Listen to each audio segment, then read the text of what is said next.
নমস্কার সবাইকে। দার্জিলিং টু শিলিগুড়ি ভায়া মিরিকের দ্বিতীয় পর্বে প্রথম পর্ব ছিল এটা।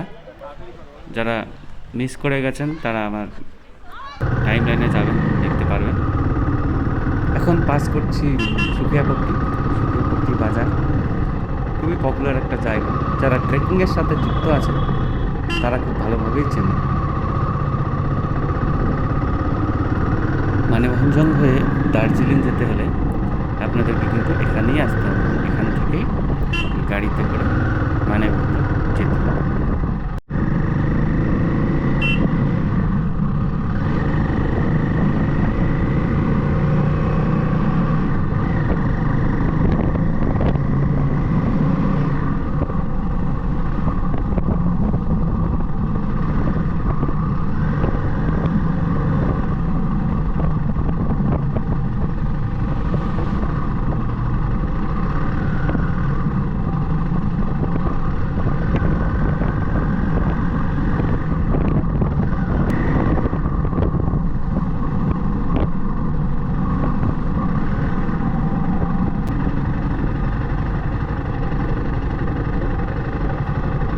মানেভঞ্জন পেরোনোর পরে কিন্তু বেশি আসতে হয় না, ধরুন আধ ঘন্টার মতন লাগবে।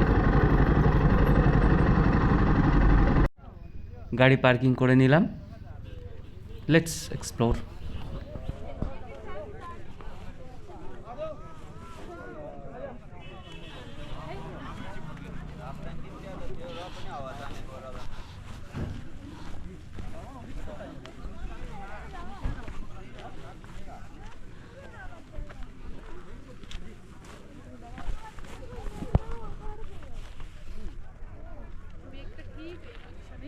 একটু বলে দিচ্ছি, এই সামনের যে দেখতে পাচ্ছেন পাহাড়টি, তো তার উপরে সাদা অংশটা এটা কিন্তু চিত্রে, মানে মানেভঞ্জন থেকে যখন আপনারা সান্দাকপুর দিকে ট্রেকিংয়ে যাবেন তখন কিন্তু এই জায়গাটা পড়বে। এই ভিউ পয়েন্টটা কিন্তু মারাত্মকভাবেই পপুলার, তার জন্য এখানে কিছু চা স্ন্যাক্সের দোকানও পাবেন, সোয়েটার টুপি।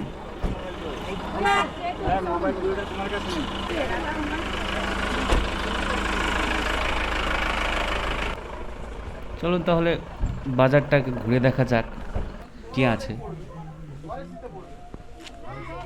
এইগুলো কিন্তু কবরস্থান।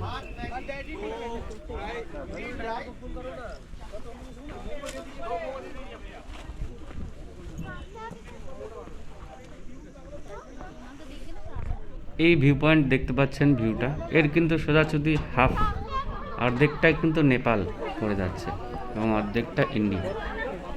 আর এই নেপাল ইন্ডিয়ার সীমানায় অবস্থিত বলে এটা সীমানা বস্তি, এবং এই ভিউ পয়েন্টটার নাম হচ্ছে সীমানা ভিউ পয়েন্ট।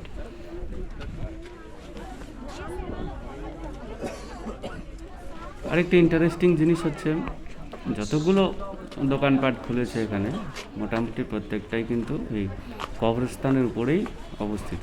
গোটা বাজারটাই কবরস্থানের উপরে অবস্থিত। দেখুন, আপনারা দেখলে বুঝতে পারবেন।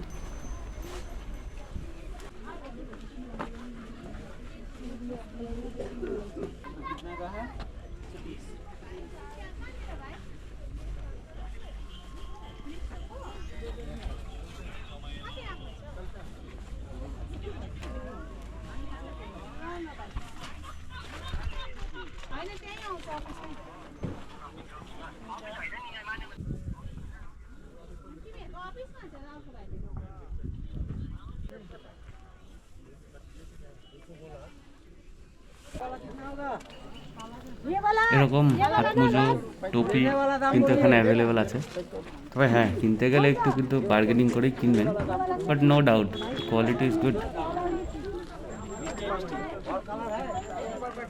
আজকে এখানেই শেষ করছি, তৃতীয় পর্ব থাকছে, খুব শীঘ্রই তৃতীয় পর্ব আসতে চলেছে। অবশ্যই সঙ্গে থাকুন, সাবস্ক্রাইব করবেন। ধন্যবাদ।